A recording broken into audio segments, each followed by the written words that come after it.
40,000 people, 105 countries. And somewhere between the entrance and the back wall of the Javits Center, you stop counting the booths with AI on the banner, because it's easier to count the ones without. That was NRF 2025.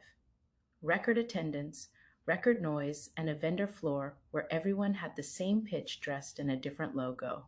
I'm your host, Maya, and this is IADS Retail Park, a podcast by the International Association of Department Stores.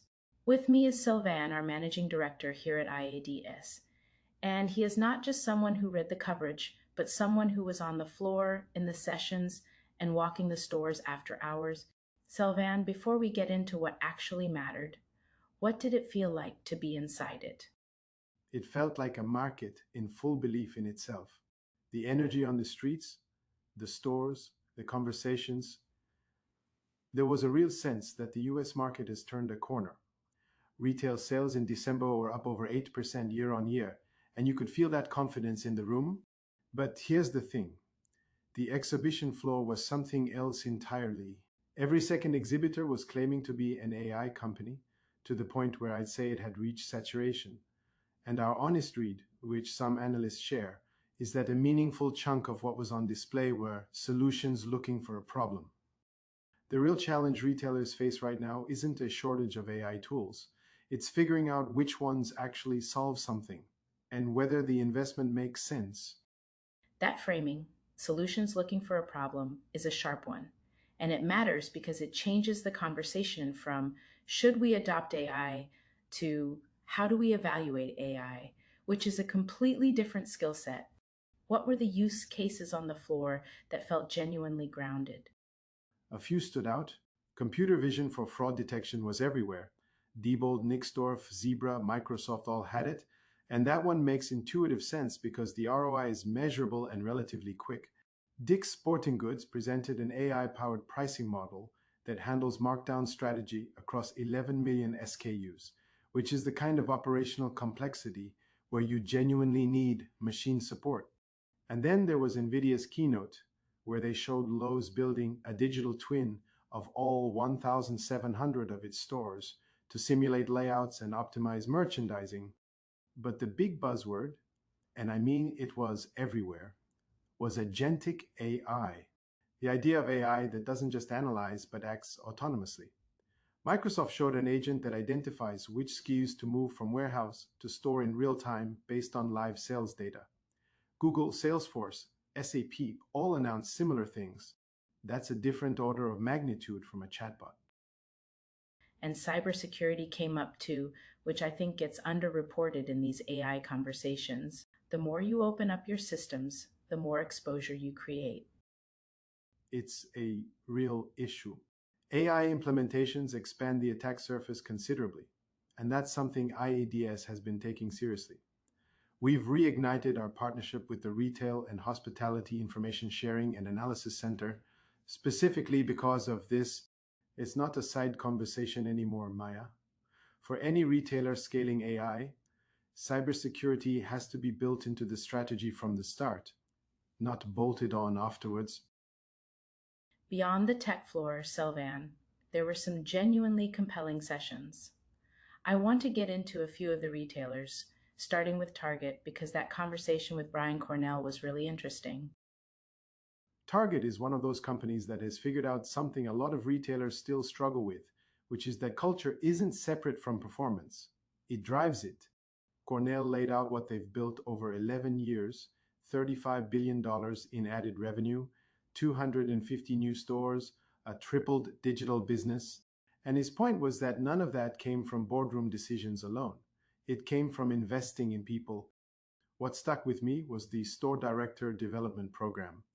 6 months, co-created with the store directors themselves, and among the first 1,000 participants, 100% said they could see a career path at Target. You don't get that number by accident. And their AI approach follows the same logic.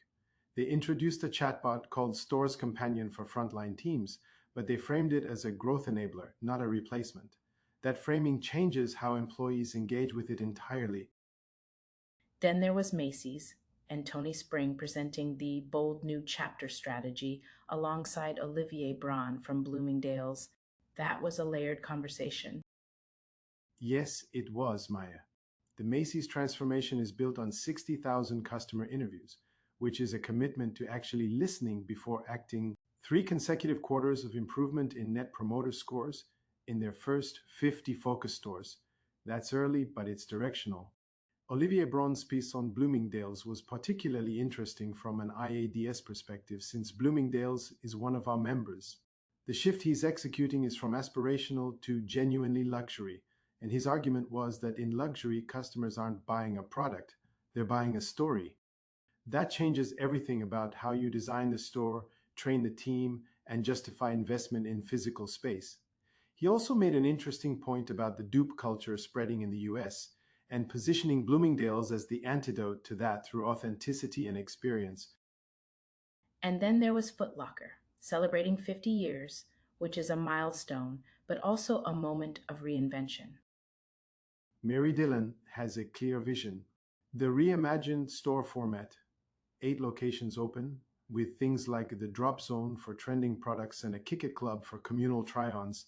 It's the kind of physical retail that gives people a reason to show up. The loyalty program redesign is also smart, extending beyond product access into experiences like NBA game access. And the expansion into women's footwear has become one of their fastest growing segments, which is a real signal about where the brand is going. What I appreciate about Foot Locker's approach is that it's clear. You know what the store is for, and that type of clarity is harder to build than it sounds. There was also a strong undercurrent throughout the show about who the next customer actually is. The concept of fantailing and the Gen Z and Alpha question.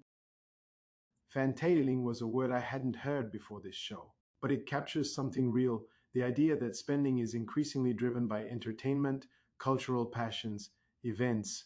The Taylor Swift reference wasn't just a pop culture nod, it's a genuine observation about how a generation organizes its spending around identity and fandom rather than pure need. And what's striking about Gen Z is that they're actually more likely to go to a physical store than millennials. That flips the conventional wisdom. The challenge for retailers is being culturally relevant to them on sustainability, on values, on experience, in a way that's credible rather than performative. Sylvan, if you had to distill everything from this show into one honest takeaway for a retail leader, what is it?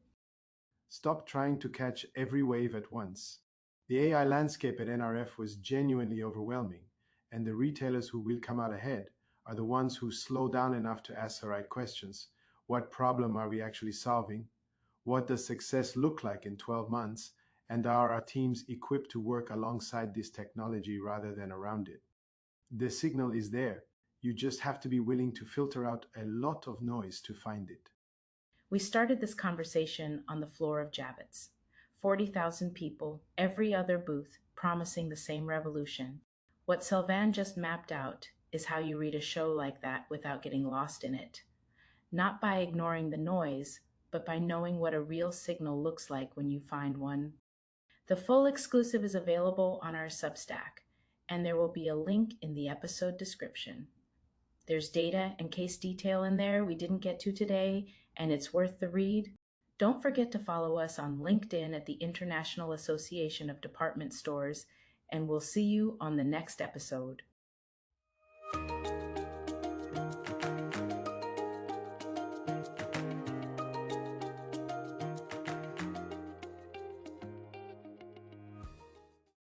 Please be advised, this podcast features AI cloned voices created with human oversight.